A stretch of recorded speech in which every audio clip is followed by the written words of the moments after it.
Hello बच्चों, सब ठीक है। पीछे वाली क्लास बहुत अच्छे से सब लोगों ने पढ़ ली, बहुत अच्छे से सब लोगों ने तैयार कर ली। मैंने काफ़ी टाइम भी आपको दे दिया और मैं उम्मीद करता हूँ कि जो पीछे जितनी भी क्लासें आपने पढ़ी है बहुत अच्छे से आपने तैयार कर लिया होगा। तो ये मान लीजिए आपने अगर तैयार कर लिया तो 7 मार्क्स सोल्यूशन के 7 और 8 मार्क्स आपने बहुत अच्छे से प्रिपेयर कर लिए। अब हम आपको एक नया चैप्टर फिजिकल केमिस्ट्री में बताने जा रहे हैं, पढ़ाने जा रहे हैं, जो क्लास में आपके वो जो टोटल 9 मार्क्स का आता है। कितने मार्क्स अचीव करता है बोर्ड में? 9 मार्क्स, यानी 9 नंबर। पूरे 9 नंबर लेकर के इलेक्ट्रोकेमिस्ट्री आता है और बहुत ज़्यादा ये कठिन भी नहीं है, बहुत आसान भी चैप्टर है और बहुत लेंदी भी। जब नहीं पढ़ेंगे तो कठिन होगा और जब पढ़ लेंगे तो बहुत आसान चैप्टर मिलेगा आपको और 9 मार्क्स आपको इसमें से पूरे मिलेंगे। ठीक है, तो चैप्टर का जो नेम है वो क्या है? इलेक्ट्रोकेमिस्ट्री। क्या नाम है?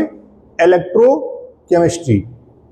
तो इलेक्ट्रोकेमिस्ट्री में पहले हमको क्या देखना है कि क्या है इलेक्ट्रोकेमिस्ट्री। बहुत अच्छे से आप इसको पेन और कॉपी उठा लीजिए और बहुत अच्छे से एक एक टर्म इसका एनसीईआरटी बेस पर आप इसको पढ़िए और समझिए।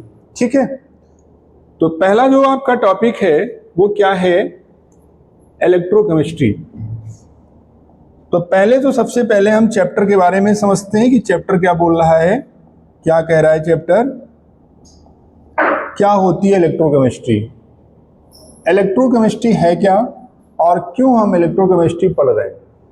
बहुत अच्छी डेफिनेशन इसकी है, बहुत आराम से आप इसको पढ़िए और समझिए।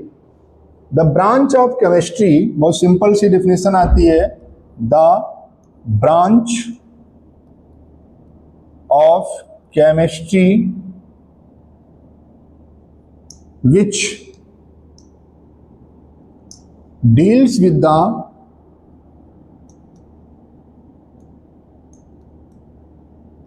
study of chemical energy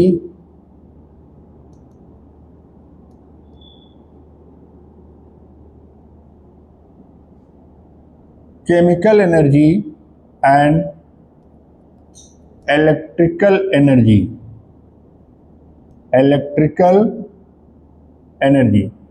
यहां पर क्या करते हैं हम लोग इलेक्ट्रोकेमिस्ट्री में, जो ब्रांच है केमिस्ट्री की, ये क्या डील करती है? इलेक्ट्रिकल एनर्जी को केमिकल एनर्जी में और केमिकल एनर्जी को इलेक्ट्रिकल एनर्जी में। ठीक है, इसको हम क्या बोलते हैं? इलेक्ट्रोकेमिस्ट्री बोलते हैं। तो आपसे डेफिनेशन तो पूछी नहीं जाएगी, लेकिन जनरली आपको जो तैयार करना है वो क्या तैयार करना है? इसकी definition, the branch of chemistry which deals with the chemical change and electrical energy, दस इलेक्ट्रोकेमिस्ट्री। ठीक है, तो ये जो एनर्जी आपकी है ये कन्वर्ट होगी। अब क्वेश्चन यहाँ पे ये आता है कि एनर्जी कैसे कन्वर्ट होगी। तो मान लेते हैं एक डिवाइस है आपकी, ये एक डिवाइस है, इस डिवाइस से हम क्या तैयार करते हैं? जैसे यहाँ एक डिवाइस है, इस डिवाइस के माध्यम से यहाँ पर ये इलेक्ट्रिकल एनर्जी है और इलेक्ट्रिकल एनर्जी यार कन्वर्ट हो रही है। डिवाइस जो है क्या कर रही है? इसको कन्वर्ट कर रही है। किसमें कन्वर्ट कर रही है? इलेक्ट्रिकल एनर्जी यार convert to chemical energy, chemical energy. ठीक है,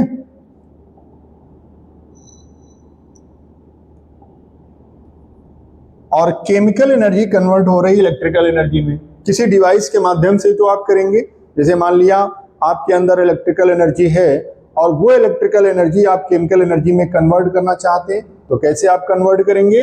तो एक डिवाइस हमने ले ली, इसका नाम क्या है? डिवाइस है, और इस डिवाइस से हम क्या करते हैं? इलेक्ट्रिकल एनर्जी को केमिकल एनर्जी में कन्वर्ट करते हैं और केमिकल एनर्जी को इलेक्ट्रिकल एनर्जी में कन्वर्ट करते हैं। आगे बात समझ में? एक डिवाइस का मतलब क्या हुआ, अभी आगे हम आपको सेल, बैटरी ये सब आप बताएंगे तो वहां पे डिवाइस आप समझ जाएंगे। और जनरली एवरीडे लाइफ में सारे बच्चे ये चीज जानते हैं कि कहां पर केमिकल से एनर्जी मिलती है और कहां पर इलेक्ट्रिकल एनर्जी टू कन्वर्ट करती है केमिकल एनर्जी में। ठीक है, जनरली हम लोग जानते हैं कि जैसे आपकी इन्वर्टर बैटरी है, टार्च है, मोबाइल है, ठीक है, इनमें सब में बैटरी का यूज होता है। तो बैटरी से क्या मिल रही है, उसको एनर्जी मिल रही है, किसको, सिस्टम को। तो एक डिवाइस है, उस डिवाइस से हम क्या कर रहे हैं, इलेक्ट्रिकल एनर्जी को केमिकल एनर्जी में और केमिकल एनर्जी को इलेक्ट्रिकल एनर्जी में कन्वर्ट कर रहे हैं। तो इसको हम क्या कहते हैं, the branch of chemistry which deals with the study of chemical energy change into electrical energy और electrical energy change into chemical energy, vice versa. ये दोनों एक दूसरे के सिस्टम में आते हैं, जिसको हम क्या कहते हैं, इलेक्ट्रोकेमिस्ट्री नाम देते हैं। क्या देते हैं, इलेक्ट्रोकेमिस्ट्री। ठीक है, अब इलेक्ट्रोकेमिस्ट्री का जो इलेक्ट्रोकेमिस्ट्री में सबसे पहले हम क्या पढ़ते हैं, इलेक्ट्रोकेमिकल सेल पढ़ते हैं। क्या पढ़ते हैं, इलेक्ट्रोकेमिकल सेल, इलेक्ट्रोकेमिकल सेल। यहां पर हम लोग क्या पढ़ने जा रहे हैं, electrochemical cell. Electrochemical cell 2 part में डिवाइड होते हैं। पहला जो इसका पार्ट है वो क्या है, इलेक्ट्रोकेमिकल सेल का, गैल्वेनिक सेल और इलेक्ट्रोलाइटिक सेल। गैल्वेनिक सेल और क्या है दूसरा, इलेक्ट्रोलाइटिक सेल।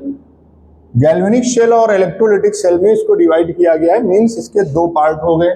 पहला पार्ट हो गया गैल्वेनिक सेल और दूसरा पार्ट क्या हो गया, electrolytic cell.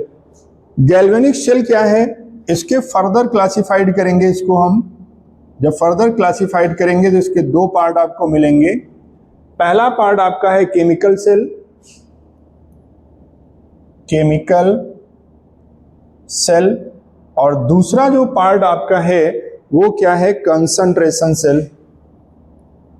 Concentration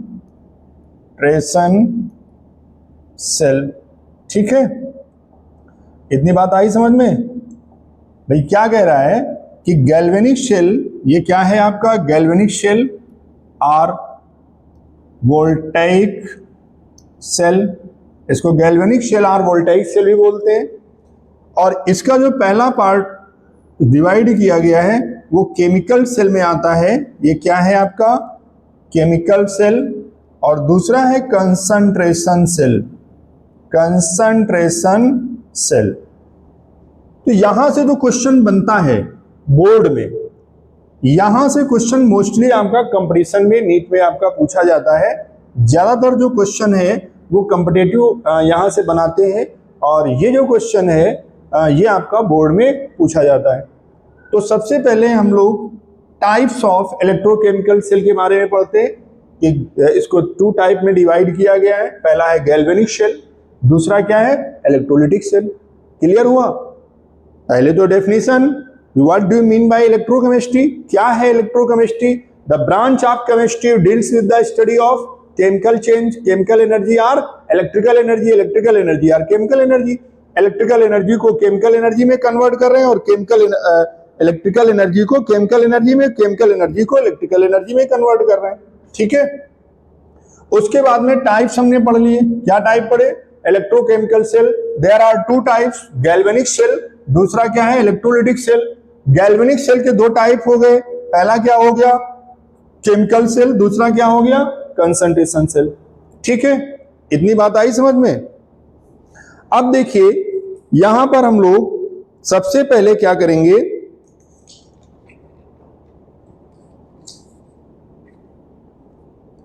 galvanic cell जो हम पढ़ने जा रहे हैं, तो गैल्वेनिक सेल के बारे में पढ़ेंगे, और उसके बाद केमिकल सेल, फिर कंसंट्रेशन सेल, और उसके बाद हम लोग इलेक्ट्रोलाइटिक सेल के बारे में पढ़ेंगे। ठीक है, चलिए अब हम जो गैल्वेनिक सेल पढ़ रहे हैं, गैल्वेनिक सेल और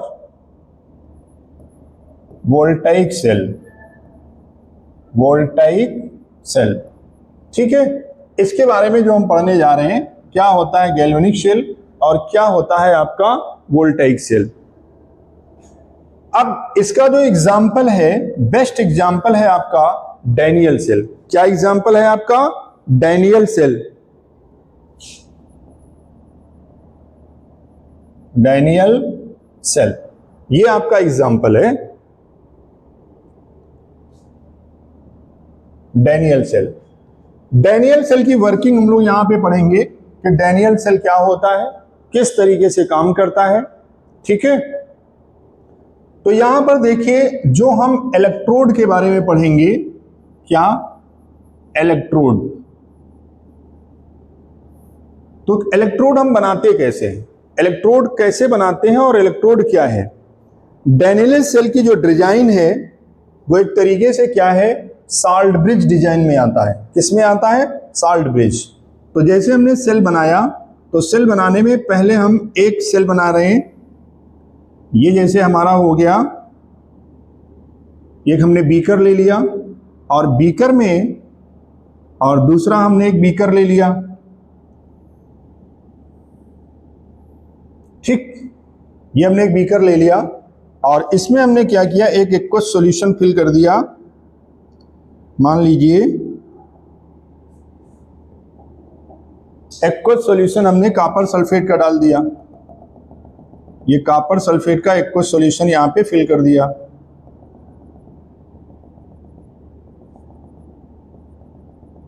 ठीक है, और दूसरे में क्या किया, जिंक सल्फेट का सॉल्यूशन फिल कर दिया।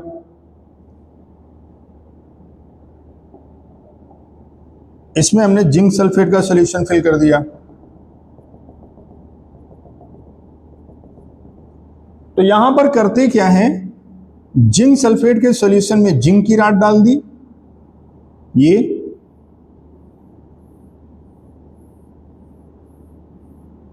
और कॉपर सल्फेट के सॉल्यूशन में कॉपर की राड डाल दी।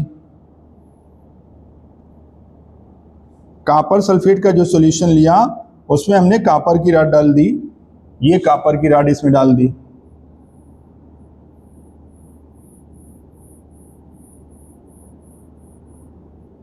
ये किसकी राड है, कॉपर राड, और ये किसकी राड है, जिंक राड है, ये जेडन रॉड। और ये क्या फिल किया इसमें हमने, ZnSO4, और यहां पर क्या फिल किया गया है, ये जो फिल किया है वो कॉपर सल्फेट है। क्या है ये, कॉपर सल्फेट। अब यहां पर जो क्वेश्चन, ये मैंने बनाया क्यों, आपको बताने के लिए, यहां पे जो क्वेश्चन जनरेट होता है वो क्वेश्चन क्या कह रहा है, क्वेश्चन ये कह रहा है कि कॉपर सल्फेट के सॉल्यूशन में कॉपर की राड ही क्यों डाली, जिंक सल्फेट के सॉल्यूशन में जिंक की राड क्यों डाली। ठीक है, तो अगर हम कॉपर सल्फेट के सॉल्यूशन में कॉपर की राड डाल रहे हैं तो कॉपर राड और कॉपर सल्फेट का एक्वस सॉल्यूशन, दोनों के बीच में रिएक्शन होगी। यहां पर जिंक और जिंक के बीच में रिएक्शन होगी। अगर हम कोई दूसरा डालते हैं तो मैंने बताया था कि रिएक्टिविटी का डिफरेंस होता है, मेटल की रिएक्टिविटी का डिफरेंस होगा, तो जिसकी पावर ज्यादा होगी उसको बाहर निकाल देगी। कोई भी करंट, क्योंकि हम सेल पढ़ने जा रहे हैं तो कोई करंट तो अप्लाई नहीं होगा, होगा नहीं होगा ना, तो इसलिए यहां पर इसका यूज किया गया। अब देखिए, अगर हम इलेक्ट्रोकेमिस्ट्री में सेल के बारे में पढ़ रहे हैं तो वहां पर एनर्जी के बारे में पढ़ेंगे, एनर्जी चेंज कैसे होगी। तो एक ये हाफ सेल हो गया, एक आपका ये हाफ सेल हो गया ना, आधा सेल ये रखा हुआ है, आधा सेल ये रखा हुआ है। इसके अंदर जो एनर्जी मिल रही है, इसके अंदर जो एनर्जी जनरेट हो रही है, तो यहां पे रहेगी, यहां पे रहेगी, लेकिन ट्रांसफर कैसे होगी, नहीं होगी ना। ट्रांसफर कैसे होगी, इलेक्ट्रॉन का फ्लो कैसे होगा, करंट का फ्लो कैसे होगा, क्या ये इलेक्ट्रोड से ही निकल जाएगा कि यहां पे हमने वायर लगा दिया एक और यहां पे हमने बल्ब लगा दिया और ये ग्लो होने लगा, ऐसा कैसे पॉसिबल है, नहीं पॉसिबल है ना। तो करते क्या है, इसके लिए डैनियल सेल की जो वर्किंग हम लोग यहां पढ़ेंगे, तो उसमें क्या करेंगे, उसमें आपको सबसे पहले दो आपको इलेक्ट्रोड बनाने हैं। पहला इलेक्ट्रोड, दूसरा ये बना लिया। अब यहां पर क्या करेंगे, यहां पर जिंक राड हमने डाल दिए, ये जिंक राड पड़ी हुई है,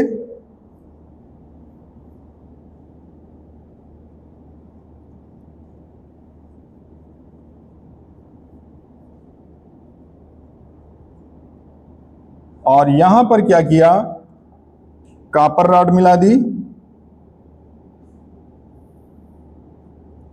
ये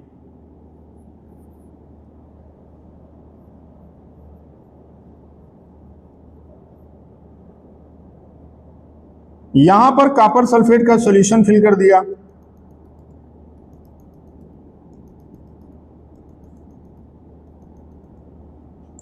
और यहां पर क्या किया है, चलिए इसका कलर चेंज करते हैं, इसका कलर चेंज कर देते हैं, थोड़ा रेड है ना ये, तो रेड तो कोई मेटल होगी नहीं, तो इसका यहां पर कलर चेंज कर देते हैं, इसको बनाते हैं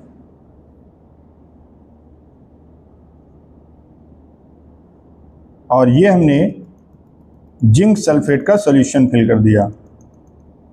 ठीक है, और इन दोनों इलेक्ट्रोड को, इस इलेक्ट्रोड को एक एमीटर से हमने इसको जोड़ दिया। क्या जोड़ दिया? एक एमीटर से जोड़ दिया। ठीक है, इतनी बात आई समझ में? अब देखिए यहां हुआ क्या है, ये कॉपर सल्फेट का सॉल्यूशन है और ये आपका है, सॉरी, ये जिंक सल्फेट का सॉल्यूशन है,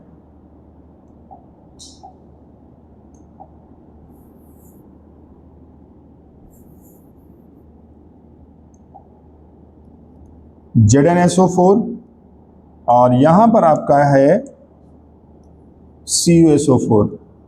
ये कॉपर की रॉड है, कॉपर रॉड या कॉपर इलेक्ट्रोड भी बोलते हैं इसको, और इसको हम लोग क्या बोलते हैं, जिंक इलेक्ट्रोड, जिंक इलेक्ट्रोड, और ये जिंक सल्फेट सॉल्यूशन फिल हुआ है। जैसे यहां पर एमीटर से हमने इसको जोड़ दिया, ठीक है, तो हुआ क्या, देखिए यहां पर जिंक के आयन, यहां से जिंक के आयन Zn2 प्लस के निकलना स्टार्ट हुए, तो यहां पे Zn2 plus, Zn2 plus, Zn2 plus ion इसमें फिल हो गए, और ये यहां से इतनी धीरे धीरे क्या हुई, खत्म होने लगी, कम होने लगी। यहां पर डिपोजिशन हुआ, यहां पर यही आयन क्या होंगे, डिपॉजिट होंगे। यहां पर जो डिपॉजिट होंगे वो क्या डिपॉजिट होंगे, Cu+2 आयन, Cu+2 आयन इस पर डिपॉजिट होना चालू हो जाएंगे ये। ठीक है, तो ऐसे इसके ऊपर डिपॉजिट हो जाएंगे। जैसे डिपॉजिट होंगे तो अब देखिए क्या एमीटर में कोई चेंज होगा, नहीं होगा, कुछ भी नहीं होगा। यहां पर इसका कंसंट्रेशन बढ़ेगा, यहां पर इसका कंसंट्रेशन, यहां पर पॉजिटिव कंसंट्रेशन इंक्रीज होगा। क्यों? क्योंकि यहां पर Zn2 प्लस आयन की नंबर बढ़ रही है, और यहां पर क्या होगा, SO4 आयन की कंसंट्रेशन इंक्रीज होगा, क्योंकि यहां से पॉजिटिव आयन इसकी तरफ जा रहे हैं। भाई कॉपर सल्फेट था, तो ये जब आयोनाइज होगा तो ये डबल नेगेटिव में कन्वर्ट हुआ, तो इसने रॉड में क्या किया, कॉपर के आयन को अपनी तरफ खींच लिया।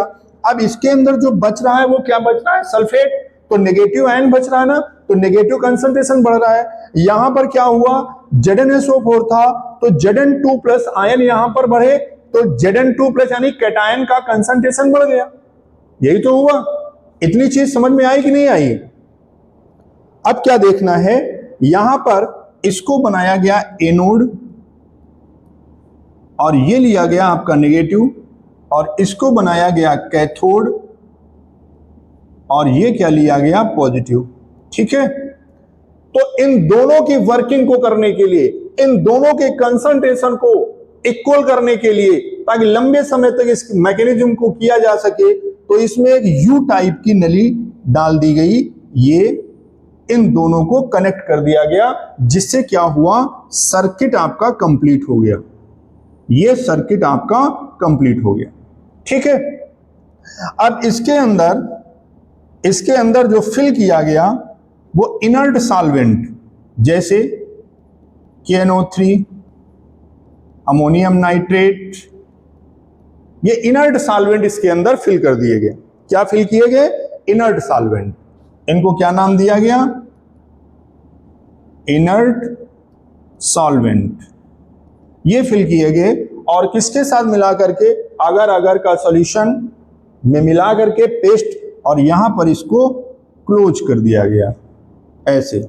तो इसके अंदर अगर अगर का सॉल्यूशन मिला करके इसको क्लोज कर दिया गया। ये इनर्ट सॉल्वेंट है और इसको नाम क्या दे दिया? Salt bridge. ये साल्ट ब्रिज दे दिया। अब इसका यूज क्यों किया गया? क्या कारण है कि यहां पर सर्किट कंप्लीट कर दिया गया? क्यों इसको यू टाइप की एक नली ली गई, उसके अंदर ये इनर्ट सॉल्वेंट क्यों फिल किए गए? अमोनियम क्लोराइड है, KNO3 है, अमोनियम नाइट्रेट है, क्यों फिल किए गए? क्या रीजन था इसका? ठीक है, रीजन देखिए ये था कि जैसे भी मैंने बताया कि जैसे ही यहां पर नेगेटिव आयन का कंसंट्रेशन इंक्रीज हुआ, भाई पॉजिटिव तो मेटल ने, रॉड ने अपनी तरफ खींच लिए, तो जैसे ही ये यहां पर SO4 नेगेटिव आयन का कंसंट्रेशन इंक्रीज हुआ, इस साल्ट ब्रिज ने किया क्या? उतने ही के पॉजिटिव आयन इसको प्रोवाइड कर रहा है, दे रहा है। क्यों कर रहा है? क्योंकि इस सॉल्यूशन की न्यूट्रलिटी को बराबर करने के लिए। अगर न्यूट्रलिटी बराबर नहीं होगी तो सेल क्या होगा? स्टॉप हो जाएगा, कंसंट्रेशन इंक्रीज हो जाएगा, नंबर ऑफ इलेक्ट्रॉन क्या होंगे? फ्लो होना बंद हो जाएंगे। वैसे यहां पर जैसे Zn2+ आयन का कंसंट्रेशन इंक्रीज हुआ, तो वैसे ही यहां पर इससे Cl नेगेटिव आयन का ये साल्ट ब्रिज प्रोवाइड करना चालू कर देगा। तो यहां पर पॉजिटिव और नेगेटिव आयन का कंसंट्रेशन क्या हो जाएगा? इक्वल होगा। तो इस सॉल्यूशन की न्यूट्रलिटी जो होगी वो इक्वल बनी रहेगी। ठीक है, अब देखिए क्या होता है, इलेक्ट्रॉनों का जो फ्लो है, फ्लो ऑफ इलेक्ट्रॉन, और करंट का जो फ्लो है वो ये है, यहां पे करंट फ्लो होगा। ठीक है, अब ये हमारा पूरा डैनियल सेल बन करके तैयार होता है। ठीक है, इतना आपको साल्ट ब्रिज के बारे में समझना है अच्छे से। क्या समझना है कि अब देखिए इलेक्ट्रॉनों का फ्लो, क्यों? क्योंकि ये आयन यहां पे जा रहे हैं, तो ये आयन यहां पे जा रहे हैं और ये ले रहा है, तो ये जो इलेक्ट्रोड आपका हुआ, ये इलेक्ट्रोड यहां पर क्या हो रहा है? एनोडिक रिएक्शन हो रही है, एनोडिक रिएक्शन। और एनोडिक में हुआ क्या है? एनोडिक में Zn2+ आयन +2 इलेक्ट्रॉन इसको दे रहा है। तो ये मेथड क्या हो गया? ऑक्सीडेशन। और यहां पर क्या हो रहा है? Cu2+ आयन ये इलेक्ट्रॉन लेकर के Cu सॉलिड में कन्वर्ट हो रहा है। ठीक है, ये सॉलिड हो गया, इसमें कन्वर्ट हो रहा है और ये एक्वस सॉल्यूशन में कन्वर्ट हो जाएगा। तो ये क्या हो गया? रिडक्शन। क्या हो गया? ये रिडक्शन। आ गई बात समझ में? यहां पर इस इलेक्ट्रोड पर, ये जो आपका इलेक्ट्रोड है, तो इस इलेक्ट्रोड पर क्या हो रहा है? ऑक्सीडेशन प्रोसेस, और इस इलेक्ट्रोड पे क्या हो रहा है? Reduction process. तो इलेक्ट्रॉनों का फ्लो कहां से होगा? जो ऑक्सीडेशन प्रोसेस है वहां से इलेक्ट्रॉनों का फ्लो किसकी तरफ जाएगा? जहां पर रिडक्शन हो रहा होगा। अगर ऐसा प्रोसेस है तो करंट क्या होगा? उसके अपोजिट चलना चालू हो जाएगा, यानी एमीटर में कोई ना कोई डिफ्लेक्शन आपको मिलना शुरू हो जाएगा। ये आपका पूरा साल्ट ब्रिज है और इसको बहुत अच्छे से बनाइए और इसको समझिए, इससे क्वेश्चन बनते हैं। ठीक है, अब क्वेश्चन ये आता है कि इनर्ट सॉल्वेंट का क्या काम है? What do you mean by inert solvent? क्या होता है इनर्ट सॉल्वेंट? इनर्ट सॉल्वेंट का मतलब ये है कि ये कोई केमिकल रिएक्शन नहीं करेगा, ना तो इस सॉल्यूशन के साथ करेगा, ना तो इस सॉल्यूशन के साथ करेगा। इसका काम क्या है? नंबर ऑफ आयन को इक्वल करना।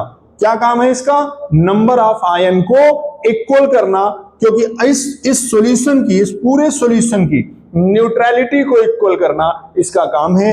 यहां भी आयन इंक्रीज होंगे, यहां भी, यहां आयन डिक्रीज होंगे, यहां पर पॉजिटिव आयन बढ़ेंगे, यहां पर नेगेटिव आयन बढ़ेंगे। ठीक है, आ गई बात समझ में? ये आपका सॉल्ट ब्रिज प्रोसेस है।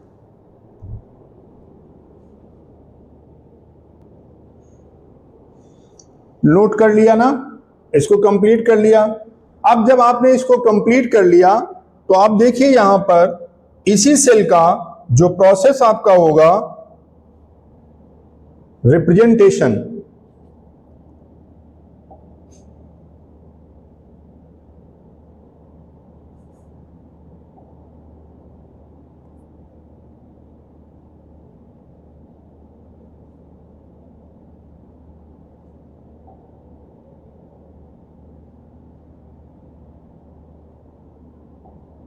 रिप्रेजेंटेशन जो प्रोसेस आपने पीछे पढ़ा हुआ है, इलेक्ट्रोकेमिकल सेल, गैल्वेनिक सेल और वोल्टाइक सेल का रिप्रेजेंटेशन, किस तरीके से इसको हम रिप्रेजेंटेशन करेंगे। तो हमने दो रॉड लिए थे, एक हमने जिंक मेटल लिया था और दूसरा हमने कॉपर मेटल लिया।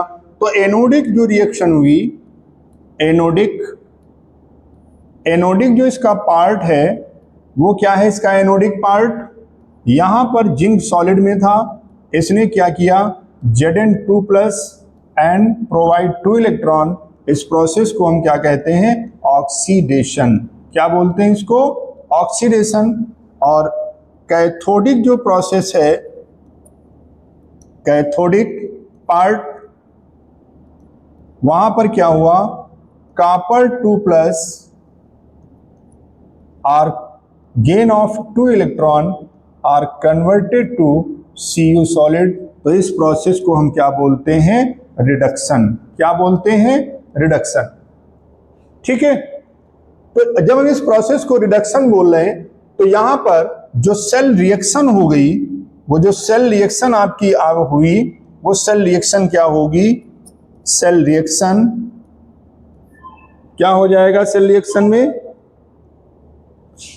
Zn solid plus Cu2+ aqueous given Zn2+ aqueous plus Cu solid. ये हमारी सेल रिएक्शन हो गई। अब यहां पर सेल रिएक्शन में, यहां देखिए नंबर ऑफ इलेक्ट्रॉन कितने हैं, 2। यहां पर नंबर ऑफ इलेक्ट्रॉन कितने ले लिए, 2। तो यहां पर जो नंबर ऑफ इलेक्ट्रॉन है, number of electron equal to कितने हो गए, 2 हो गए। तो यहां पर सेम भी होते हैं और डिफरेंस भी होते हैं, अभी आगे हम आपको बताएंगे सेल रिप्रेजेंटेशन। अब इसका जब हमें सेल रिप्रेजेंटेशन करना है, सेल रिप्रेजेंटेशन,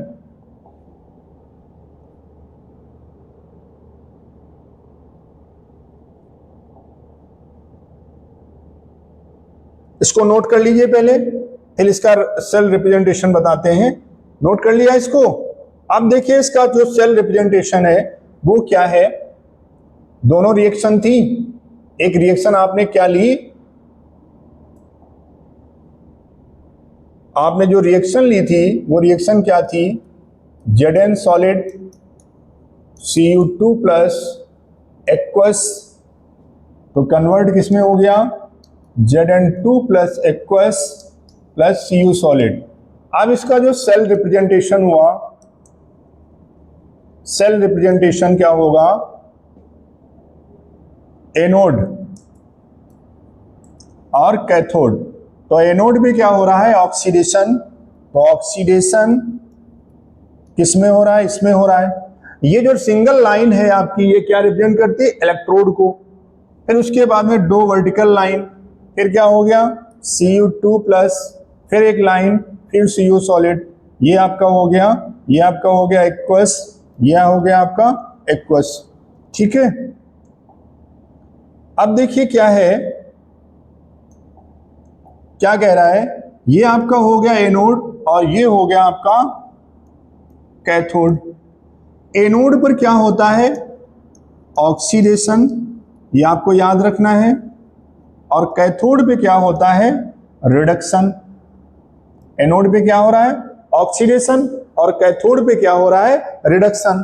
तो जब हम सेल का रिप्रेजेंटेशन करेंगे, अगर हमें रिएक्शन गिवन है और हमें सेल रिप्रेजेंटेशन करने के लिए कह रहा है, तो ऑलवेज ये याद रखिए कि इस साइड में आपको क्या करना है, ऑक्सीडेशन इलेक्ट्रोड को लिखना है, और इस साइड में आपको क्या रखना है, रिडक्शन इलेक्ट्रोड को लिखना है। ऑलवेज इसमें आपको चेंज नहीं करना है, ठीक है। पहचानना है ऑक्सीडेशन क्या, ये मेटल आपकी सॉलिड में थी, सॉलिड से जब इसने लूज किया, 11th क्लास रिडॉक्स और रिएक्शन आप देख रहे हैं, जब इसने लूज किया तो क्या किया, 2 इलेक्ट्रॉन, और इसने गेन कर लिया तो 2 इलेक्ट्रॉन आपके हो गए, ठीक है।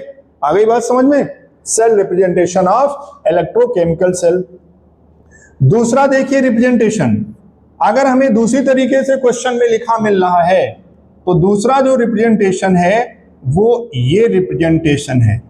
अगर हम यहां पर लाइन को नहीं खींच रहे तो हाफ कॉलम, सेमी कॉलम इसको बोलते हैं, सेमी कॉलम साइन से भी हम इसको रिप्रेजेंट कर सकते हैं, ये ठीक है। ये क्या है, सेमी कॉलम का साइन, इससे हम रिप्रेजेंट करेंगे, और दूसरे इलेक्ट्रोड को हम Cu2 प्लस और Cu सॉलिड से रिप्रेजेंट कर लेंगे, ठीक है। ये आपको याद रखना है, या तो इस तरीके से रिप्रेजेंट कर दीजिए या तो फिर इस तरीके से रिप्रेजेंट कर दीजिए। बहुत बच्चे क्वेश्चन करते हैं कि सर यहां पे इलेक्ट्रोड नहीं बना था, सर यहां पर इलेक्ट्रोड नहीं बना था, तो मैंने नहीं लिखा, मैंने नहीं समझा। तो ये इसका साइन है, इस साइन से भी रिप्रेजेंट किया जाता है किसको, हाफ इलेक्ट्रोड को। तो ये आपका इतना जो पार्ट है ये हाफ इलेक्ट्रोड हो गया, और ये जो पार्ट है ये हाफ इलेक्ट्रोड हो गया, ये हाफ ऑक्सीडेशन हो गया, और ये हाफ रिडक्शन हो गया, ठीक है। आगे बात समझ में, सेल का रिप्रेजेंटेशन। दूसरा देखिए, आपको इसी में क्या देखना है, दूसरा आपको देखना यह है इलेक्ट्रोड क्या होता है, इलेक्ट्रोड पोटेंशियल क्या होता है। इलेक्ट्रोड पोटेंशियल क्या बोलते हैं हम इलेक्ट्रोड पोटेंशियल को,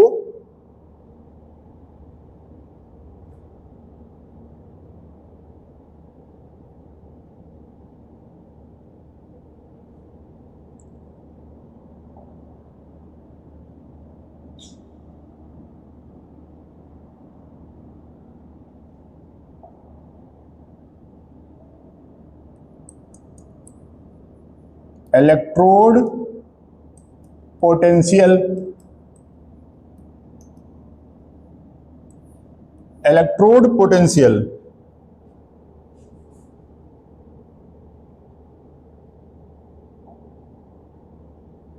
यहां पे देखिए इलेक्ट्रोड पोटेंशियल को, ठीक है। क्या होता है इलेक्ट्रोड पोटेंशियल, कैसे हम पता करेंगे कि इलेक्ट्रोड पोटेंशियल क्या है। जैसे ट्रांसफर ऑफ इलेक्ट्रॉन के बारे में आप जानते हैं, तो कैसे आप समझेंगे कि इलेक्ट्रोड पोटेंशियल क्या होता है, ठीक है।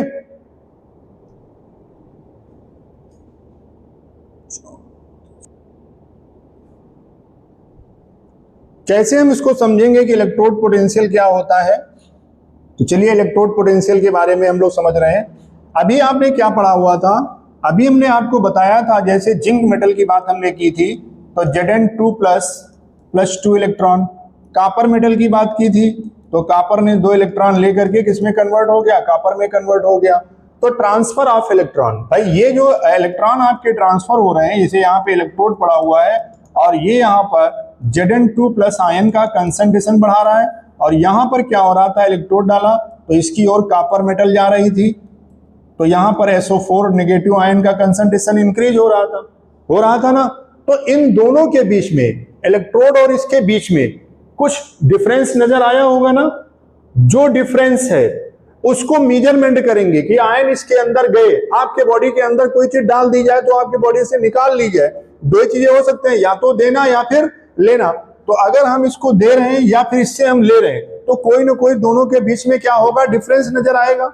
उस डिफरेंस को मेजरमेंट करने के लिए जो वर्ड यूज किया गया उसको क्या नाम दे दिया गया, इलेक्ट्रोड पोटेंशियल। कि इस मेटल रॉड ने अपने सॉल्यूशन में कितने आयन्स प्रोवाइड किए, number of ion, number of electron कितने प्रोवाइड किए, उसका कंसंट्रेशन कितना इंक्रीज किया, कितना डिक्रीज किया, ठीक है। ये चीज जो मेजरमेंट हम करते हैं उसको क्या बोलते हैं? इलेक्ट्रोड पोटेंशियल बोलते हैं। ठीक है, इसे इलेक्ट्रोड पोटेंशियल से क्या निकालते हैं हम? EMF of the cell. क्या निकालते हैं? EMF of the cell. Cell का ईएमएफ निकालते हैं। और ये इलेक्ट्रोड जो पोटेंशियल है ये तीन चीजों पर डिपेंड करता है। पहला जो इसका है nature of electrode, nature of electrode इस पर डिपेंड करता है, कंसंट्रेशन पर डिपेंड करता है, कंसंट्रेशन, और अगला जो डिपेंड करता है वो किस पर डिपेंड करता है? टेम्परेचर पर डिपेंड करता है। अब क्वेश्चन ये आता है कि किसके टेम्परेचर पर डिपेंड करता है? ठीक है, किसके टेम्परेचर पर डिपेंड करेगा? तो टेम्परेचर किसका होगा? सिस्टम का। अगर हम इसको सिस्टम मान ले, डिवाइस मान ले, इसके टेम्परेचर पर डिपेंड करेगा कि इसका जो सॉल्यूशन है वो कितना टेम्परेचर का है। ठीक है, उसी पर तो डिपेंड करेगा। मेटल रॉड को आप खौला करके या गर्म करके उसके अंदर थोड़ी डाल देंगे कि उस पर डिपेंड करेगा, उस पर भी डिपेंड नहीं करेगा, मेटल रॉड पे भी डिपेंड नहीं करेगा। तो मेन डिपेंड किस पे कर रहा है? इस पर डिपेंड कर रहा है। तो लूज एंड गेन की जो प्रॉपर्टी है, number of electron lose and gain की जो प्रॉपर्टी है, उसी से हम क्या निकालते हैं? इलेक्ट्रोमोटिव फोर्स निकालते हैं, जिसको जो हमारा इलेक्ट्रोड पोटेंशियल से निकल के आता है। अब इलेक्ट्रोमोटिव फोर्स क्या है?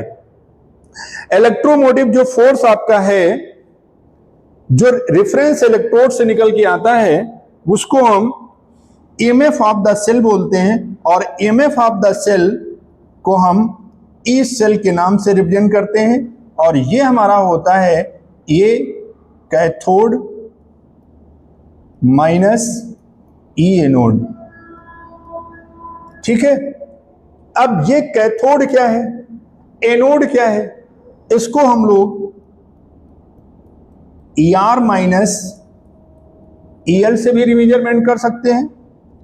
इसको हम लोग ई रिडक्शन माइनस ई ऑक्सीडेशन से रिप्रेजेंट करते हैं। ये इसके तीन मेथड हैं समझने के। कैथोड पे क्या होता है? रिडक्शन होता है। एनोड पे क्या होता है? ऑक्सीडेशन होता है। तो रिडक्शन पोटेंशियल को, जो रिडक्शन पोटेंशियल है, अगर उससे हम ऑक्सीडेशन पोटेंशियल को सब्ट्रैक्ट कर दें तो हमारा क्या आ जाता है? ई सेल आ जाता है। इसको हम इलेक्ट्रोमोटिव फोर्स बोलते हैं। यहीं पर क्वेश्चन क्या आता है? Standard electrode potential. क्या आता है? स्टैंडर्ड इलेक्ट्रोड पोटेंशियल, ये आता है। स्टैंडर्ड का मतलब क्या हुआ? स्टैंडर्ड का मतलब हुआ स्टैंडर्ड कंडीशन। अगर कंडीशन दी गई है, कंडीशन क्या दी गई है? अगर टेम्परेचर 25 डिग्री सेल्सियस है, प्रेशर 1 atm है, कंसंट्रेशन 1 मोल पर लीटर है, अगर ये कंडीशन दे दी गई तो यही हमारा ईएमएफ स्टैंडर्ड इलेक्ट्रोड पोटेंशियल में कन्वर्ट हो जाएगा। और उसको हम लोग क्या लिखते हैं? ई नॉट सेल से रिप्रेजेंट किया जाता है। E not cell equal to E naught right minus E naught left. इस फार्मूले से आप स्टैंडर्ड इलेक्ट्रोड पोटेंशियल को मेजर कर सकते हैं। आ गई बात समझ में? नोट कर लीजिए इसको।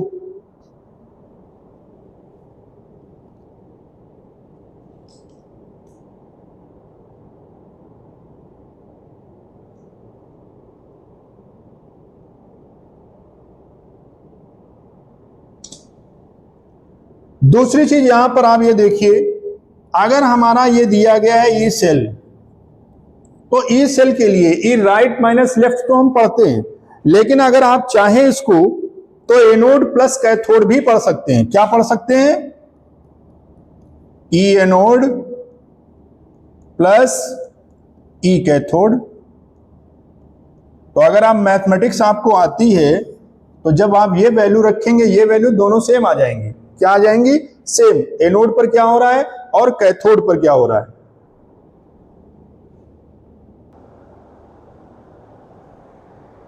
अब देखिए क्वेश्चन आता है कि इसको हम मेजरमेंट कैसे करेंगे?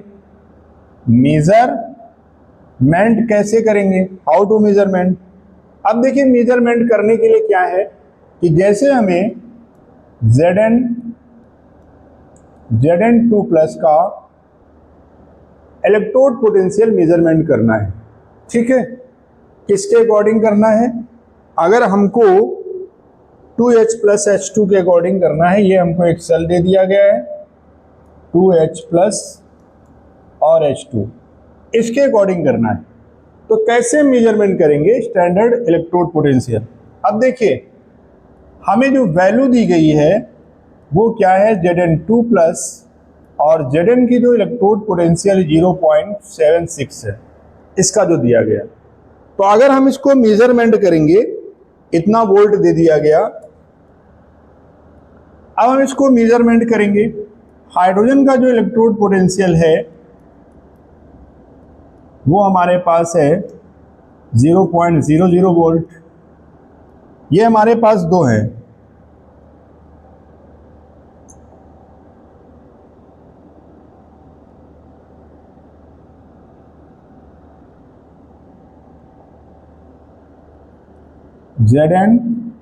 Zn2 प्लस ये इक्वल्स है।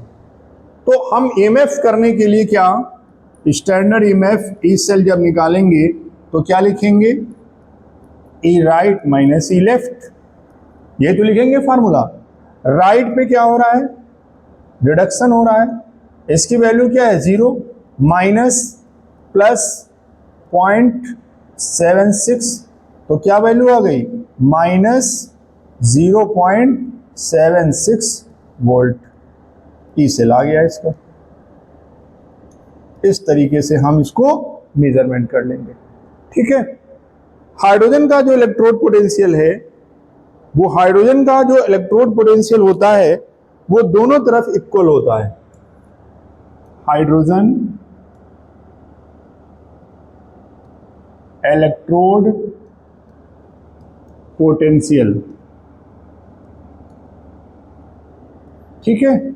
जब हाइड्रोजन के इलेक्ट्रोड पोटेंशियल की बात करते हैं तो हमको क्या मिलता है, एनोडिक और कैथोडिक दोनों रिएक्शन यहां पे होंगे। हाइड्रोजन का जब इलेक्ट्रोड पोटेंशियल करेंगे तो दोनों कंडीशंस आपको यही मिलेंगी। तो पहली जो कंडीशंस है वो क्या कंडीशन बोल रही है, जैसे हमने H2 लिया तो H2 से ये 2H प्लस में कन्वर्ट हो गया, लूज ऑफ 2 इलेक्ट्रॉन। अगर हम 2H प्लस की बात करें तो गेन ऑफ इलेक्ट्रॉन, तो जब गेन ऑफ इलेक्ट्रॉन है तो H2 में कन्वर्ट हो जाता है। ये दो कंडीशंस आपको मिलेंगी, ठीक है। ये स्टैंडर्ड हाइड्रोजन इलेक्ट्रोड पोटेंशियल, और दोनों कंडीशन में अगर हम इसके इलेक्ट्रोड की बात करें तो कितना आता है, ये 0 वोल्ट होता है, ये कितना आता है 0 वोल्ट होता है। दोनों कंडीशन में, चाहे वो एनोडिक हो, अगर हम एनोडिक की बात कर रहे हैं ये एनोडिक हो गया, और ये क्या हो गया, कैथोडिक हो गया। तो अगर हम इसका ई सेल निकाल के लाते हैं तो ई राइट माइनस ई लेफ्ट करेंगे, क्या बोलेंगे, ई राइट माइनस लेफ्ट। जब यहां भी वैल्यू आपकी 0 है, यहां भी आपकी वैल्यू 0 है, तो ई सेल आपका कितना आ जाएगा, 0 ही तो आ जाएगा। अगर हम SHE की बात करते हैं, स्टैंडर्ड हाइड्रोजन इलेक्ट्रोड पोटेंशियल की बात करते हैं, तो इसको जब हम मेजरमेंट करते हैं, इसके जब हम सेल बनाते हैं हाइड्रोजन इलेक्ट्रोड पोटेंशियल का, तो करते क्या है, हाइड्रोजन तो गैस है, गैसियस फॉर्म में होगी, किसी अनदर मेटल के ऊपर, किसी दूसरी मेटल के ऊपर एब्जॉर्ब कराई गई होगी, ठीक है। कौन सी मेटल है, प्लेटिनम मेटल के ऊपर क्या किया गया, इसको एब्जॉर्ब करा दिया गया, ठीक है। ये प्लेटिनम मेटल है, यहां पर इन्होंने क्या किया, हाइड्रोजन इलेक्ट्रोड बना दिया, ये इस तरीके से, और यहां पर इन्होंने हाइड्रोजन गैस ऑक्सीजन प्रोवाइड करा दी, तो यहां पर क्या हुआ, इसके बबल निकलना स्टार्ट हो गए। ये हाइड्रोजन का इलेक्ट्रोड पोटेंशियल हो गया।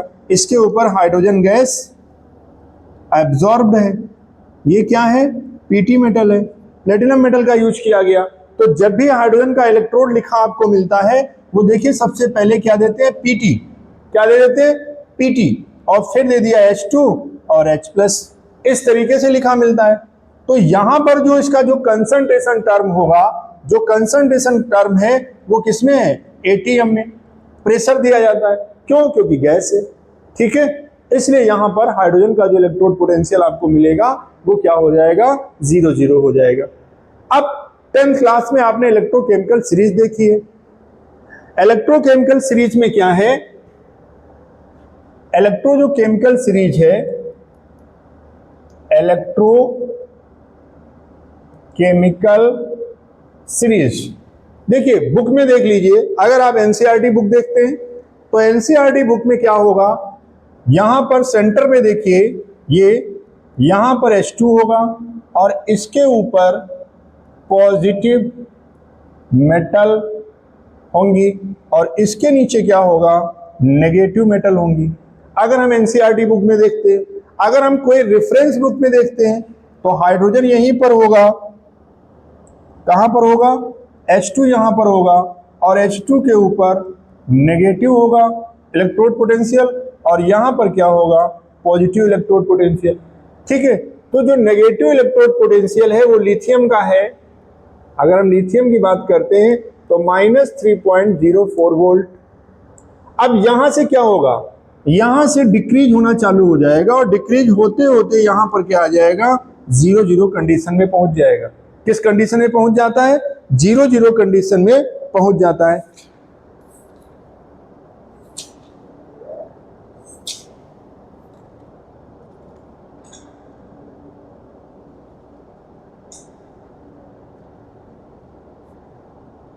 ठीक है, तो ये ध्यान आपको ये देना है, ये क्या है, यहां से यहां इलेक्ट्रोकेमिकल सीरीज में, और ये तो जितना पार्ट आपका ये दिया गया है, दो है सीरीज यहां पे बनी हुई है, एक सीरीज आपकी यूं बनी होगी और दूसरी सीरीज आपकी कैसी बनी होगी, यूं।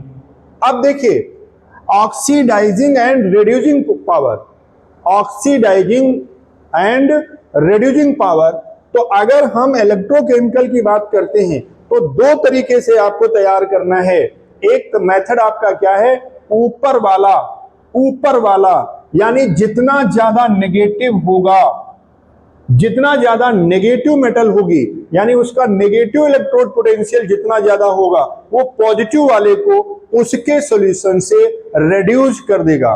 क्या कर देगा, रिड्यूस कर देगा, निकाल देगा, ठीक है, बाहर कर देगा।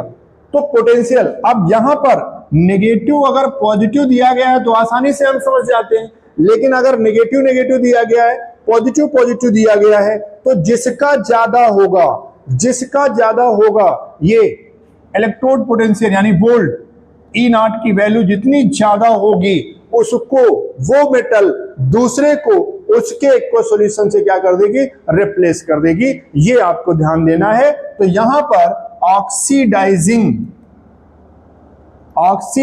Agent, oxidizing metal, oxidizing electrode और रिड्यूसिंग पावर ऑफ इलेक्ट्रोड, ये आपको अच्छे से समझना है इलेक्ट्रोकेमिकल सीरीज में। ठीक है, अब जब इलेक्ट्रोकेमिकल सीरीज आप समझ लेते हैं तो इलेक्ट्रोकेमिकल सीरीज में जो मेन रीजन आपका है उससे हमें क्या समझ में आता है, फिजिबिलिटी ऑफ द रिएक्शन। अगर हम इसको अच्छे से समझ लें तो आसानी से हम समझ सकते हैं, क्या समझ सकते हैं, आसानी से समझ सकते हैं। फिजिबिलिटी का मतलब, अगर हमको ये पता है कौन किसको रिड्यूस करेगा, तो अब एक जनरल एग्जांपल हम आपको देते हैं। जैसे हमने एक क्वेश्चन आपको लिख दिया, Zn plus CuSO4 given ZnSO4 plus Cu। दूसरा एक क्वेश्चन लिख दिया, Cu plus ZnSO4 given CuSO4 plus Zn। अब हमने दो रिएक्शन आपको दे दी, हम आपसे ये पूछ रहे हैं कौन सी रिएक्शन इसमें होगी और कौन सी रिएक्शन नहीं होगी। तो आपका जवाब क्या होगा, सर दोनों रिएक्शन सही लग रही है। यही जवाब होगा ना कि सर दोनों रिएक्शन सही है। जिंक क्या करेगा, कॉपर सल्फेट के सॉल्यूशन से कॉपर को निकाल देगा, और कॉपर क्या करेगा, जिंक सल्फेट के सॉल्यूशन से जिंक को निकाल देगा। लेकिन नहीं, हमको इन दोनों मेटल का, इस मेटल का और इस मेटल का क्या देखना है, पोटेंशियल देखना है। क्या देखना है, पोटेंशियल। तो पोटेंशियल तो हम सारी मेटल के लर्न नहीं कर सकते, पोटेंशियल हम सारी मेटल को लर्न नहीं कर सकते जब तक गिवन नहीं होगा लेकिन हम इतना तो पता कर सकते हैं इलेक्ट्रोकेमिकल सीरीज में कि कॉपर का प्लेस इलेक्ट्रोकेमिकल सीरीज में और जिंक का प्लेस कहां पर है। तो कुछ तो मेटल आपको याद करनी होंगी कि कौन सी मेटल का प्लेस इलेक्ट्रोकेमिकल सीरीज में ऊपर है और कौन सी मेटल का इलेक्ट्रोकेमिकल सीरीज में नीचे है। आगे बात समझ में, इतना आपको जरूर याद रखना होगा। ठीक है, नोट कर लीजिए इसको।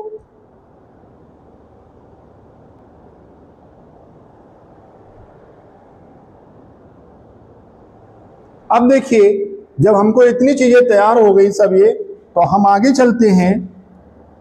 आगे जो मेन टॉपिक है, मेन जिस पे क्वेश्चन आपका बनता है वो क्या है।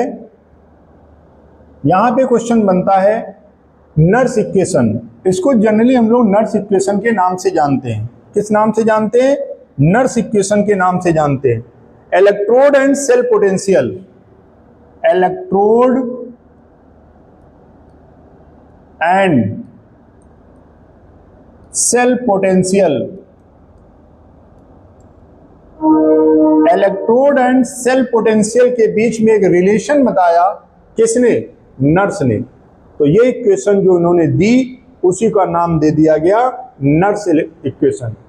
इलेक्ट्रोड यानी जो इलेक्ट्रोड अभी आपने पढ़ा और सेल पोटेंशियल के बीच में एक रिलेशन उन्होंने दिया। इस रिलेशन को देने वाला कौन था? नर्स। और उन्होंने अपने नाम पर इसका नाम दे दिया Nernst equation. Let us consider, let us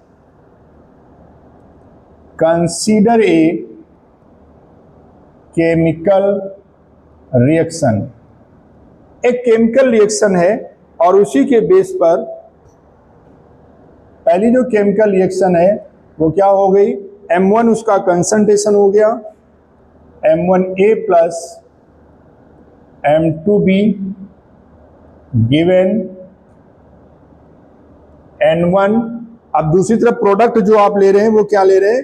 M1X plus N2Y and so on. ठीक है, ये हमने एक रिवर्सिबल रिएक्शन ले ली और इसी रिवर्सिबल रिएक्शन पर एक सेल हमने बनाया और इसी सेल पर ये सेल हो गया भाई, एक इलेक्ट्रोड आपका ये हो गया, दूसरा इलेक्ट्रोड आपका ये हो गया। इन दोनों के बीच में क्या हुआ होगा? पोटेंशियल जनरेट हुआ होगा, पोटेंशियल डिफरेंस जनरेट हुआ होगा। तो गिब्स ने जो इक्वेशन दी वो इक्वेशन क्या दे दी? Delta G equal to delta G naught plus 2.303 RT log। ठीक है, ये इन्होंने इक्वेशन दी concentration upon product concentration upon reactant concentration. क्या नाम दे दिया? Product concentration upon reactant concentration. तो इसके कंसंट्रेशन को ले लिया इन्होंने A1 और इसके कंसंट्रेशन को ले लिया A2। कंसंट्रेशन टर्म, ठीक है। तो रिप्रेजेंट जब करेंगे तो क्या रिप्रेजेंट करेंगे इसको?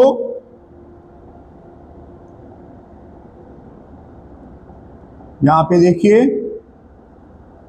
A1, अब ये हो गया प्रोडक्ट X और ये जो टर्म है आपका ये हो गया आपका N1 इंटू A2 Y और यहां पर क्या था? ये N2 हो गया। ठीक है, अपॉन, इस तरीके से आप समझ लीजिए। तो अपॉन में क्या हो गया? A, इसको भी A1 ले लीजिए A और इसको ले लिया M1 पावर में चला गया, ये A2 हो गया, ये हो गया B और ये हो गया M2 पावर में चला गया। और करके हम क्या लिख सकते हैं? यहां पर ये हो गया प्रोडक्ट और ये हो गया रिएक्टेंट। तो हम लिख सकते हैं प्रोडक्ट अपॉन रिएक्टेंट। क्या लिख सकते हैं? प्रोडक्ट अपॉन रिएक्टेंट लिखा जा सकता है इसको। और कंसंट्रेशन को हम स्क्वायर ब्रैकेट से भी रिप्रेजेंट कर सकते हैं। ये जो कंसंट्रेशन है इसको हम स्क्वायर ब्रैकेट से रिप्रेजेंट कर दिया। ठीक है, अब देखिए यहां पर अगर सेल, ये गिब्स एनर्जी है, सेल और इलेक्ट्रोड के बीच में इलेक्ट्रॉनों का ट्रांसफर हुआ होगा, तो इसी गिब्स एनर्जी को, ये जो आपकी गिब्स एनर्जी है, इसी गिब्स एनर्जी चेंज को वर्क, मैक्सिमम वर्क बोलते हैं, W मैक्स। और W मैक्स इक्वल टू होता है चार्ज इनटू पोटेंशियल, इसको भी कह सकते हैं। तो यहां पर डेल्टा जी की जगह पर हम वैल्यू क्या लिखते हैं, यहां पर एन एफ, ये हो गया चार्ज, और ई इलेक्ट्रोड पोटेंशियल, और यहां पर हो गया, ये स्टैंडर्ड है, तो N F E not plus 2.303 R T log product upon, product का कंसंट्रेशन अपॉन रिएक्टेंट का कंसंट्रेशन, इतना हम लिख सकते हैं। अब देखिए अगर हम यहां पर इन दोनों तरफ, दोनों इक्वेशन में अगर हम इसको NF से डिवाइड कर दें, 4 से डिवाइड कर दें, तो इक्वेशन क्या आ जाएगी, ई सेल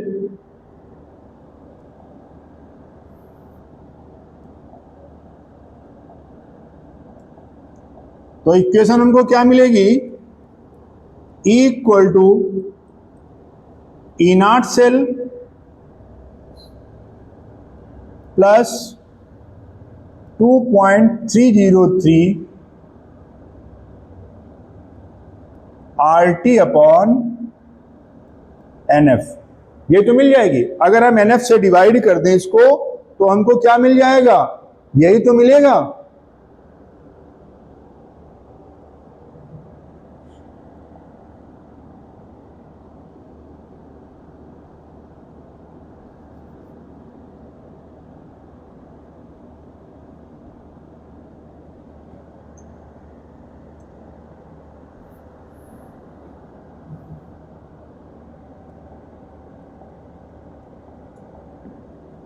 यहां पर मिल जाएगा -2.303 upon NF log product concentration upon reactant concentration, ये तो मिल जाएगा। या हम इसको लिख सकते हैं यहां पर R करके oxidation potential upon reduction potential, ये भी लिख सकते हैं। अब यहां पर इसको और सरल बनाना है, तो हम करेंगे क्या, ई नॉट सेल, ये भी ई सेल भी लिख सकते हैं। अगर हम यहां पर 2.303 आर की वैल्यू रख दें, किसकी वैल्यू रख दें, आर की, अगर हमने यहां पर वैल्यू पुट कर दी 8.314 और टेम्परेचर 298, एन क्या है, नंबर ऑफ इलेक्ट्रॉन, क्या है, नंबर ऑफ इलेक्ट्रॉन, इलेक्ट्रोड से कितने ट्रांसफर हुए, जो भी पीछे मैंने बताया था कि अगर 2 इलेक्ट्रॉन ट्रांसफर कर रहा है, 2 इलेक्ट्रॉन ले रहा है, 6 इलेक्ट्रॉन, 5 इलेक्ट्रॉन, ये चेंज आपके होते रहेंगे। ये हो गया आपका एन, और एफ क्या है, फैराडे कांस्टेंट, इसकी वैल्यू होती है इतनी, तो log oxidation upon reduction potential हो गया। अगर आपको टेम्परेचर डिफरेंट दिए गए हैं, आर की वैल्यू किसी दूसरे यूनिट में दी गई है, तो आपको ये फार्मूला यूज करना है, अदरवाइज वैसे 99% आपको यही फार्मूला यूज करना है। इनका सबका कैलकुलेशन हमने एक बार कर लिया, और करने के बाद हमको क्या मिल गया, करने के बाद हमको एक फाइनल जो इक्वेशन मिल गई, वो इक्वेशन हमारी क्या है, E cell equal to E not cell minus 0.059 upon n log base 10 oxidation upon reduction, ये हमको मिल गया। ठीक है, ये हमारी क्या हो गई, एक नर्स इक्वेशन हो गई। इस इक्वेशन से 100% क्वेश्चन पूछा जाता है। 100% क्वेश्चन इस इक्वेशन से पूछा जाता है जनरली, चाहे वो 2 मार्क का हो, चाहे वो 1 मार्क का क्वेश्चन ही क्यों ना हो, जरूर पूछा जाता है। ये है आपका ईएमएफ, इलेक्ट्रोमोटिव फोर्स। ये क्या है? Standard electromotive force. ये अब क्या है? नंबर ऑफ इलेक्ट्रॉन लॉस और गेन। ठीक है, ये क्या है आपका? Oxidation potential. और ये क्या है आपका? Reduction potential. कभी कभी ये भी क्वेश्चन आपसे पूछ देता है कि राइट द नर्स इक्वेशन। सारे टर्म इसके लिखने होते हैं। क्या है टर्म? तो ये इक्वेशन आपको नहीं लिखनी है, टर्म में आपको फिर ये लिखनी है। ये क्या है? Gas constant. ये क्या है? टेम्परेचर। ये क्या है? फैराडे। ये क्या है? Number of electron. यहां पे भी आपका जुड़ जाएगा। अगर इसकी जगह पर अगर आपसे RT/NF पूछ लेता है,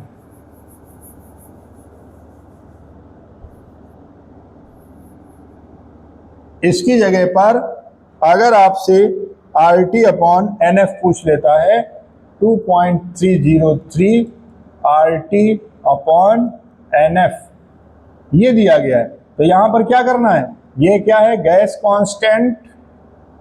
ये क्या है? टेम्परेचर। ये क्या है? Faraday constant, Faraday's constant. ठीक है, इतनी बात आई समझ में? तो पहले आप इसको नोट करिए, फिर आगे हम बताते हैं।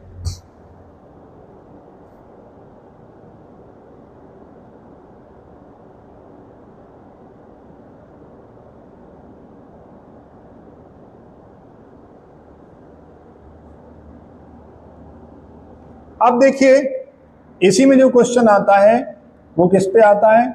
Potential sign. पोटेंशियल साइन पे क्वेश्चन आपसे पूछा जाता है। कैसे हम रिप्रेजेंट करेंगे पोटेंशियल साइन को? अब जैसे हमने कोई मेटल M ले ली और इससे M+N में कन्वर्ट हो गया, इलेक्ट्रॉन हमने यहां पर लूज कर दिया, तो put the value apply the Nernst equation. तो नर्स इक्वेशन में ये क्या हो रहा है? ऑक्सीडेशन हो रहा है ना। तो ऑक्सीडेशन में E oxidation equal to E naught oxidation minus 0.059 upon, यहां पे n की वैल्यू क्या हो जाएगी? 1 इलेक्ट्रॉन ट्रांसफर हो रहा है। अब यहां पर क्या हो जाएगा? log base 10 product upon n का concentration upon m solid concentration. और ये याद रखिएगा, सॉलिड का जो कंसंट्रेशन होता है वो 1 होता है, यानी यूनिटी होता है। सॉलिड की जगह पर कोई भी कंसंट्रेशन आपको नहीं रखना है। क्या नहीं करना है? नहीं रखना है। अगर आपसे ये क्वेश्चन पूछ लिया गया, अभी तो केवल रिप्रेजेंटेशन में बता रहा हूं, जैसे हमने आपको डैनियल सेल में बताया था Cu2+ गिवन Zn2+ और Cu सॉलिड। ठीक है, यहां पर इसका एक्वस दिया गया है, ये आपका एक्वस दिया गया है। तो इस रिएक्शन के लिए हम नर्स इक्वेशन कैसे अप्लाई करेंगे? तो नर्स इक्वेशन के लिए आपको क्या करना है? E cell equal to E not cell minus 0.059 upon n की वैल्यू यहां पर क्या हो जाएगी? 2 हो जाएगी। अभी मैं आगे बताता हूं 2 कैसी हो जाएगी? log बेस 10 हो गया। जब यहां पर log बेस 10 हो गया तो पहले मैंने बताया था कि प्रोडक्ट अपॉन रिएक्टेंट कर दो। क्या कर दो? प्रोडक्ट अपॉन रिएक्टेंट कर दो। तो प्रोडक्ट हमारा ये हुआ, रिएक्टेंट हमारा ये हुआ, तो इसमें क्या होगा? ऑक्सीडेशन अपॉन रिडक्शन कर दीजिए। क्या करना है? ऑक्सीडेशन कर दीजिए, रिडक्शन कर दीजिए। तो इसको रिप्रेजेंट करने के लिए E cell equal to E not cell हो जाएगा 0.059 अपॉन n log बेस 10। तो यहां पर क्या हो जाएगा? Zn2+ ion concentration upon copper 2+ ion concentration. इतनी आपको रिप्रेजेंट करना है। क्या करना है? ये आपको रिप्रेजेंट करना है। अब अगला जो क्वेश्चन यहां पे आता है कि सर यहां पे वैल्यू कैसे हम पुट करेंगे? तो वैल्यू पुट करने के लिए आपको क्या करना है, यहां पे जो एक्वस लिखा हुआ है, ये एक्वस में गिवन द कंसंट्रेशन, भाई आपका इलेक्ट्रोड बना हुआ है और इलेक्ट्रोड आपने किसी सॉल्यूशन में डाला है, तो उस सॉल्यूशन की मोलरिटी क्या होगी, क्या होगी मोलरिटी, भाई किसी मोलरिटी का सॉल्यूशन बनाया होगा, there are molarity are equal, ये molarity both electrode are equal and both electrode are different. तो यहां पर आपको कंफ्यूज नहीं होना है कि सर पहला जो क्वेश्चन मैंने पढ़ा था वहां पर मोलरिटी क्या थी, 1 m थी, और दूसरा जो क्वेश्चन आपने दे दिया वहां पर एक इलेक्ट्रोड की मोलरिटी 1 कर दी और दूसरे इलेक्ट्रोड की मोलरिटी 0.01 कर दी। तो मोलरिटी चेंज हो सकती है, अगर मोलरिटी चेंज होगी तो कंसंट्रेशन भी चेंज होगा, और कंसंट्रेशन चेंज होगा तो इलेक्ट्रोड पोटेंशियल भी चेंज होगा, ये आपको याद रखना है। तो यहां पर क्या करेंगे, सपोज अगर हम यहां पे मान लें कि इसका कंसंट्रेशन 1 m है और इसका कंसंट्रेशन 0.01 m है, ठीक है, तो हम अगली इक्वेशन में क्या करेंगे, E cell equal to E not cell minus 0.059 upon 2 log base 10। अब इसकी जगह वैल्यू पुट कर दीजिए, किसकी वैल्यू, जिंक की, कितनी वैल्यू है 0.01 अपॉन 1, ये हमने वैल्यू पुट कर दी, ठीक है। जब वैल्यू पुट कर दी तो लॉग की वैल्यू जो आएगी वो आ जाएगी, लॉग को आपको सॉल्व करना है, लॉग बेस 10, तो इसको जब हटाएंगे तो 1 अपॉन 100 हो जाएगा, तो log base 10 1 minus log base 10 100, तो लॉग बेस 10 1 0 हो गया, 100 की वैल्यू कितनी होती है, 2 होती है। फिर क्या करेंगे, इसको इससे डिवाइड कर देंगे। अब लास्ट क्वेश्चन जो आपका बचा, वेयर आर एन, एन की वैल्यू सर आपने 2 रख दी, क्यों ना रखे, लूज ऑफ 2 इलेक्ट्रॉन, तो क्या हो रहा है ऑक्सीडेशन, ऑक्सीडेशन में एन की वैल्यू कितनी होगी 2, gain of 2 electron, gain of 2 electron, तो ये 2 इलेक्ट्रॉन ले रहा है तो एन की वैल्यू कितनी हो जाएगी 2। अगर यहां पर कम ज्यादा होता तो हम क्या करते, इसको क्रॉस मल्टीप्लाई कर लेते, ठीक है। अगला देखिए यहां पर क्या कह रहा है, अगर हमें कोई सेल रिएक्शन दी गई, अगर हमें कोई रिएक्शन दी गई तो सेल कैसे रिप्रेजेंट करना है, अगर सेल दिया गया तो रिएक्शन कैसे रिप्रेजेंट करना है। एक एग्जांपल देख लीजिए, अगर हमें ये सेल दिया गया है, ठीक, Cu2+ और ये कॉपर दिया गया है, आपसे पहला क्वेश्चन करता है वो represent the cell, represent the reaction, ठीक है। तो अगर सेल दिया गया तो रिएक्शन पूछेगा, तो रिएक्शन इसकी क्या होगी, सबसे पहले आप क्या करेंगे, Zn2+ प्लस 2 इलेक्ट्रॉन, और यहां पे क्या लिखेंगे, ऑक्सीडेशन, ठीक है। दूसरा क्या हो गया, Cu2+ plus 2 electron given Cu solid, और यहां पर क्या लिखेंगे, रिडक्शन, क्लियर।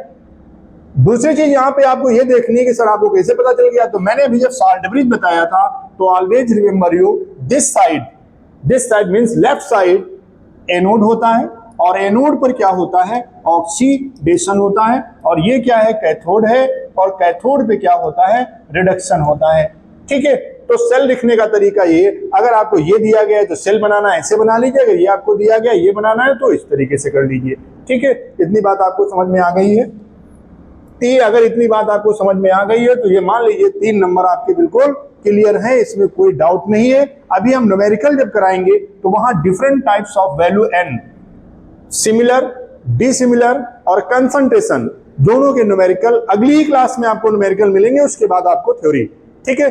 पहले इसके न्यूमेरिकल फिर थ्योरी, तो पहले इस टॉपिक को अच्छे से पढ़ लीजिए, नेक्स्ट क्लास यानी परसों आपको इसके न्यूमेरिकल मिलेंगे 100%, ठीक है।